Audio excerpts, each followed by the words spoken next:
call a narcissist out because you know it's going to end up like one of y'all is going to have to die. Period. That's how nasty, you know, narcissists can get. So I love how Pooh right away in his like gentle, sweet way was like, yeah, I'm pretty sure that that's my friend Eeyore's tail. And it was attached to him, and we need to get that back to him. You know, like he does it in this very like gentle, but also like stop with the shenanigans, stop with your, you know, memoir, stop with the honeypot. Like I'm gonna go bring my boy his tail back, and I just love that because for the most part, you know, it's like a way that we stand in defense for our friends and how natural that can come to us when we love a friend deeply and we're going to advocate for them, that where sometimes it's hard for us to do that for ourselves. Like I know that's true about me. Like sometimes I may tolerate more than I should to keep the peace with people, or I might hide aspects of myself or my needs to, and I think a lot of Black women do this. It's another reason why a lot of Black women don't get identified as being autistic, right? Like our entire socialization process is one that rewards our masking and our caregiving and caretaking. So I may not always feel the impulse to stick up for myself right away. I'm far more likely to like freeze and then like try to make up a plan in my head of what the best exit strategy is or what the best response would be. But when it comes to my friend, like if you fuck with my friend, oh, you're gonna see a side. Like that's when the Bronx comes out. That's when I'm like, oh hell no, like you do not fuck with my friend. And so Jenny I from the feel like block. we see that. Period. Okay. And even worse than that, because that's she ain't really about it, but that's a whole No. nother podcast Yeah. episode. She is But when it comes to my friends, you'll see that part of me, Yeah. and it won't be pretty, and we'll have a problem. What about you, Spencer? Can you relate? no. He's what we call bitch made. And now At I'm least black. he owned I'm it. finally black. Owned it. It's snowing. The hell? Yeah. I mean, yeah, I definitely can. I mean, yeah, I remember one time me and Nas playing basketball, and couple of track kids, I think they were track or baseball, Soccer. something like that. Soccer, even worse. They, I don't know, they were getting a little too aggressive, and you know, Nas, you know, he's a big guy, so he plays physical, and so they were getting very agitated at that, and they started talking shit, and especially to Nas, and I was ready to fight them. I was. I I'm was sure. shocked. Yeah, I'm not a big like, especially if you're playing basketball and you know it's my friends and stuff. I'm like I'm cool with you talking shit to me because I can just come right back at you with talking shit. But when it comes to like my friends and stuff, and you know we're playing the game fairly, we're doing everything fine, and then you just run in your mouth, and I'm just like, okay, well, we can fight now if you want. That's fine. Mhm. I know I can take you. Yeah. You're a little soccer player. I fucking It throw was, you around. and I'm a staff person, so I That's that. can't That's the black side. That's the black side. give him a day. It's funny because I couldn't say anything because I'm a staff person and a therapist. So I just put my head down and walked away. And Smith was like, fuck you. And I'm like, oh, Smith, calm down. Calm down. I ain't getting fired for your ass. Yeah. Yeah, that was like one instance where, you know, I'm very protective.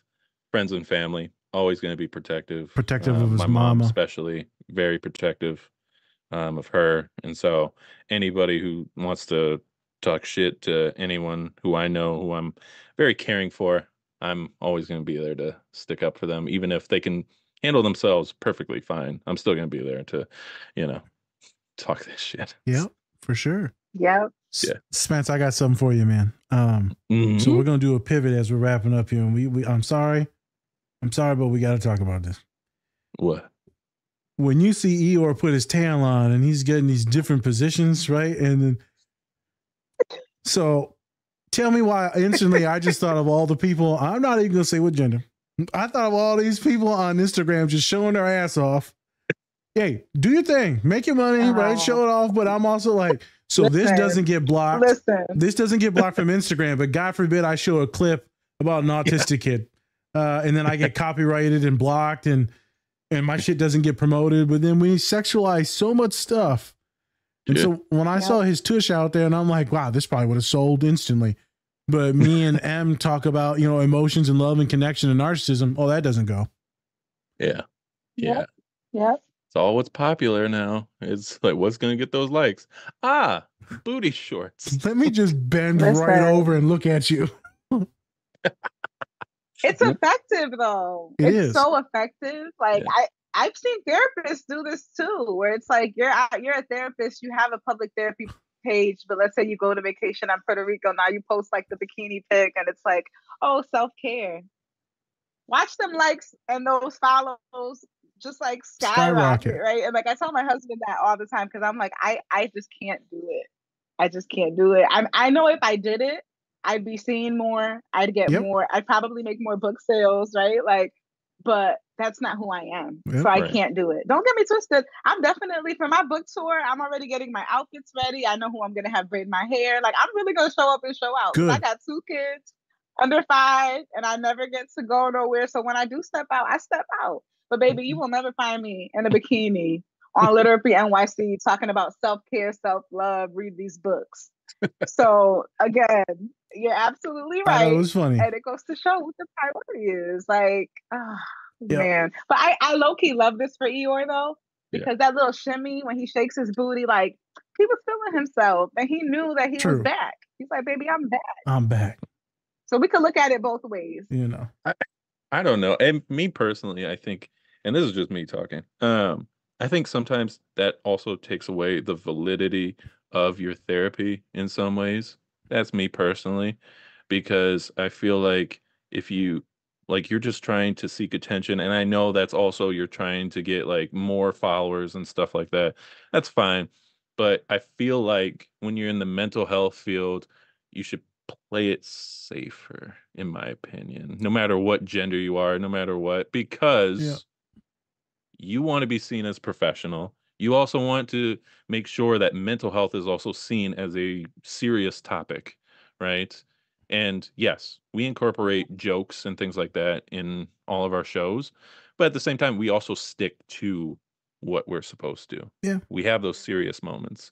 And sometimes it feels like maybe some of these people don't really stick to that and they're just there for their narcissism, for themselves, and they're not there for the patients or the clients. So this is where I was going with this. And so I'm not going to hate on everyone that does this, right? If that's your thing in your page or it's fitness, do your thing. Sometimes it gets a little polluted. I get angry not because of what they're doing, because that's what sells and I know it. And then, it's hard for us to fuddy-duddy looking dudes because we're not like this drop dead aesthetic gorgeous, right? Because there's a lot of aesthetics that go into this. What you mean? You guys are drop dead gorgeous. Come on now. Don't undermine yourselves, okay? Y'all got the swag. But I'm gonna let you continue. Go ahead. You must like potatoes because that's what I look like. So I forgot to grab a potato. Puerto Ricans like potatoes, huh? Okay. We like plantains. Plantains. Well, I'm potato. So or plantains, as some people want to correct me on. And I think it's funny though because I'm not knocking all of it, but it is interesting when some folks, maybe if it's eating disorder based and body positivity, I get it. Besides the point. Yeah. I think it's really funny to talk about pop culture and how everyone's trying to hypersexualize everything, even from a young age. And look at Eeyore. He gets the thing on his tush and he said, are you happy now? Nope. No. So after he got done showing his tush off and looking good, right? He said, are you happy now? No. And so I thought about how people on social media, you think everyone's happy just because they're super attractive or showing off or 1 million, 2 million, 3 million followers, 100,000 followers. Doesn't mean they're happy. We see people committing suicide every day.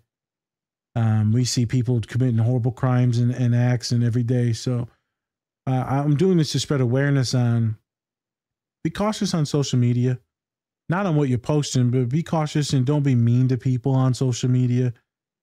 They're battling their own shit too, and I tell everyone this, no one's really fucking happy. No one's happy all the time. That's fake. That's fake. No one's happy all the time. Yeah. So I thought about Eeyore and I thought about, the funniness of showing his tush off. And are you better now? No. And I was like, That makes so much sense for so many of my clients. Hey, Naz, you told me to do this, this, this, and this, and I'm still kind of sad. I'm like, fuck. Well, let's try a couple other things. It happens, folks. So you don't always have to be happy. We're not preaching that. We're not pushing that. And it's okay to be kind of Eeyore-ish if that's your vibe. It's okay. Absolutely. Thank you so much for the way that you brought that full circle, because he says no, but he follows it up and saying, but I like my new tail. So it's like, no, I'm not happy, but like, I like this moment where we're connected, where you guys showed up for me, where you found my new tail and now it's back on. And I feel like that's really what living a good life is about, right? It's like being fully present in those moments. We only get them in pockets. But if we can truly be present in those moments where we do feel joy, where we do feel connection, we can remember that and hold on to that presence, to that feeling in the moments that don't feel so great. Yep. So I really appreciate that you brought that up. You're welcome. Yeah. All right, Spence. Long story short, Eeyore got that BBL. All right, so hey, as Tigger did. Well, we got to quote Tigger directly. Buddy, if you're gonna pounce, you got to have some bounce. Well, Eeyore got his bounce back. Found that ass. All right. Anyways, one question before we leave. As a bibliotherapist, as a woman of color from the Bronx, how does it feel to also be an author, and also just what are you kind of going through when you're going through all this, you know? Yeah, I feel very grateful. It's allowed me to connect with people like you. I wouldn't have probably connected with you otherwise, because I'd be raising my kids and reading. My life is very small, and so this has opened up my world tremendously, and it's very humbling. It's also scary because sometimes people want to put you on a pedestal, and I don't want to be on anybody's pedestal. Anybody can do what I've done if you just show up.